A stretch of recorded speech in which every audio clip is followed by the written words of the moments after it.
Hello people of the internet, it's Amanda, and after weeks of being annoyed, frustrated, disappointed, we're finally getting somewhere with Hanyo no Yashahime. Now for this video, I'll be talking about episode 14 and a little bit of the preview for episode 15, as well as pitch in some thoughts or some guesses again as to where the plot is taking us. Now, it's been a while since I was able to do this because, as I mentioned earlier, the first 13 episodes, I didn't really get much from it. I was almost at the brink of dropping this particular anime, if not only for the fact that Inuyasha is a very important anime for me back then as an anime fan. It's part of my childhood, and therefore it has a special place in my heart. But I was already willing to drop this because I felt like it was getting nowhere for so long. But given, with animes, every time they switch up the opening and the ending theme in the middle of the season, you know that it's entering its second arc, which is what episode 14 is for Yashahime. And it seems like, it's finally getting somewhere. It's finally getting to that bigger arc. I just wish that for the first 13 episodes, they could have planted seeds here and there, so that it wouldn't seem like, you can skip out on those episodes and jump right back into this, and where, it's where the season is finally giving us a bigger story. But anyways, so there are a lot of things that were confirmed or were clarified by this particular episode, as well as some parallelisms that I have observed while watching it. Now, it starts off with Riku making a reappearance. So he's one of the recurring characters that seems to have a lot more than they're letting on in this particular storyline. It was mentioned before that, his main goal is to complete the Rainbow Pearls, and that's why he sort of inserted himself into the lives of the Yashahimes specifically. And I mentioned this before, I sort of ship him with Towa, but that's a conversation for another time. But basically, he has this motive, and he seems like a very cheeky type of character. So that's why I wish that we had a lot more characters like that in the first 13 episodes, because there weren't really a lot of memorable anti-hero type of characters in those arcs, aside from Riku and a couple of people. So yeah, and the thing is, having him there, and then we enter the storyline of Tamano, who is this very beautiful woman who caught the attention of a lot of people but was kidnapped by the demon Homura. It's sort of this Beauty and the Beast type of thing, except for the fact that Homura is really just this very possessive and possessive creature that really takes Tamano more of an object that he owns rather than someone that he actually genuinely cares about. It's sort of that tokenism type of thing with their particular dynamic, and initially you see Towa sort of having this parallelism of her smartphone, not wanting to let it go, even if there's really not much use of it in the Sengoku period. But for But for Tamano and Homura, they're trying to push that kind of parallelism. But to me, given how this episode unfolded, it was a prerequisite to the whole Sesshomaru and Rin thing. Now, before I dive deep into that, so the thing of this is that it was revealed that Homura is actually the demon that burned down the forest that separated Setsuna and Towa.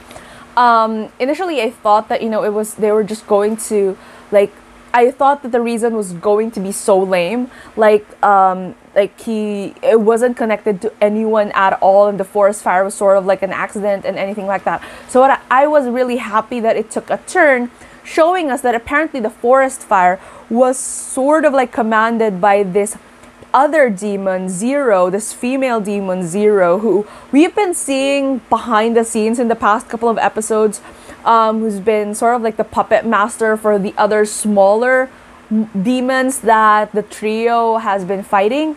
And then it shows that she's directly related, or she's in acquaintance with Sesshomaru, who gave the order that they burn down the forest, knowing that his daughters are there. So again, it makes you question like what's going on with Sesshomaru's mind, and why exactly did he do that to his own daughters? Now, again, Sesshomaru is a character that's not really, the affectionate type. Like, it would be OOC for him to be all fatherly to these children. We get that. It's just that it's a different story, knowing that he wants to like burn them down. So obviously, there is more to the story than just that, which I'll be pitching in my guesses later on.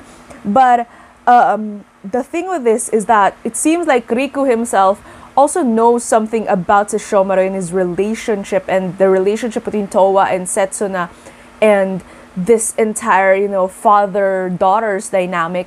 Because after the whole resolution with Tamano and Homura, where Homura burns himself because of so much anger as to how Tamano doesn't really love him back, it's I feel like that's sort of like a metaphor as to how or what happened with Sesshomaru, in a way that when Riku said that nothing good comes out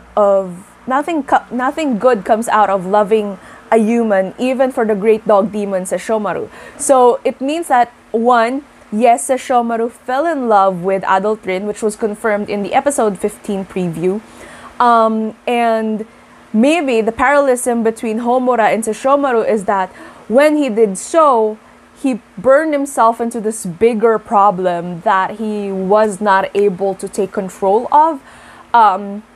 And yeah, so with that said, looking into the episode 15 preview, I think the episode 15 preview gave us so much more than the past 13 episodes alone, because it gave us a glimpse as to what exactly happened way back when Moroha and Towa and Setsuna were born.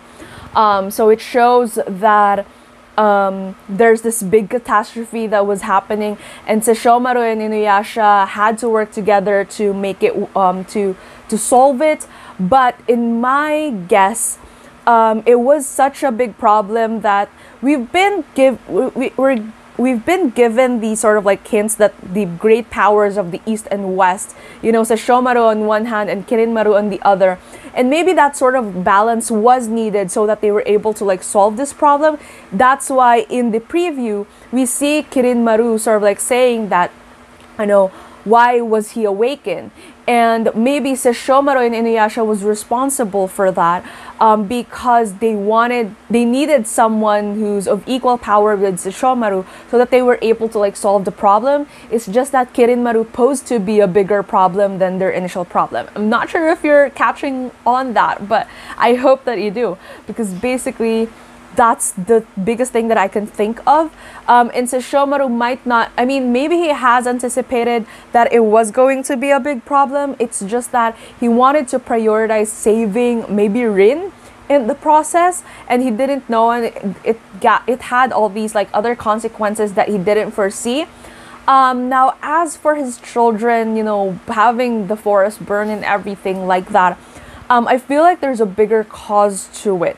Maybe he knows that it will trigger this time rift thing, so that it would separate Towa and Setsuna, and that they would have knowledge of like these two different worlds, and that they would that they would disassociate with each other, mainly because Kirinmaru might know that Sesshomaru had twins with Rin, and like all these things. I feel like Sesshomaru is trying to solve these problems, so it keeps on like burning himself lower and lower into a bigger problem, and maybe that's why Riku knows something.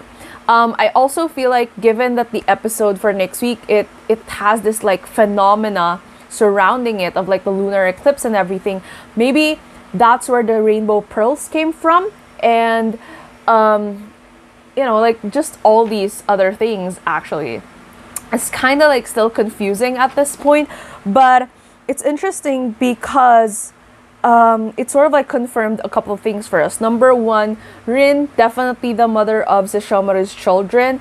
I know that this conversation is still a big topic or a big debate to the community, because my video from months back about this is still getting a lot of like heat and conversation. But I think at this point we've already like confirmed that. And then number two, Sesshomaru knows of the existence of his children, and it's either he's really trying to kill them off, or there's really something more to the story that maybe that's the only way to protect them and at the same time protect Rin, who's obviously the one held captive in that tree that we've seen in a couple of episodes before. I know that the whole Sesshomaru Rin situation is still a hot topic within, you know, the community and everything like that, but again, at this point, I think it's inevitable to deny it, especially when the evidence is clearly here. Riku said so himself. The preview for episode 15 is also there.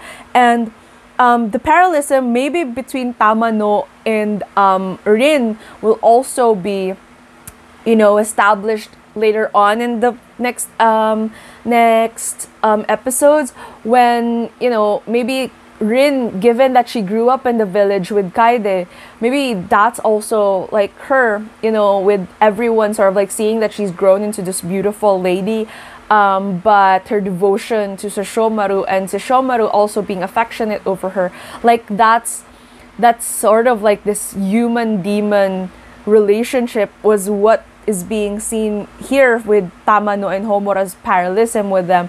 So yeah, so there's definitely a lot of like metaphoric things that happen in this particular episode, but overall I'm just pretty pleased that we're finally getting some sort of like answers. The direction is already there. We're finally reaching like the bigger arc of the story, which is what I've been waiting for, and we're finally getting characters that I feel like would be interesting to watch, because for the four perils and everything like that, as I mentioned before, they were just kind of boring. Like, they were easy to beat, so there was nothing there to get from them. And so here with Zero, with Sesshomaru, with Riku, with them sort of like having this like bigger role into the narrative finally, I guess it's finally exciting to like watch out for next episodes again. So there's that. Now, tell me down in the comments below your thoughts. I know that I always miss out on a lot of things in these videos, and it's really interesting for me to hear what other people have to say, because I also learn from the comments that some of you guys leave in my other videos. Talk it out more in the comments below. If you like this video, please give it a thumbs up, and if you're new to my channel and you would want to hear more from me, please hit subscribe. Thank you so much for watching this video, and I hope to see you again soon in a new one.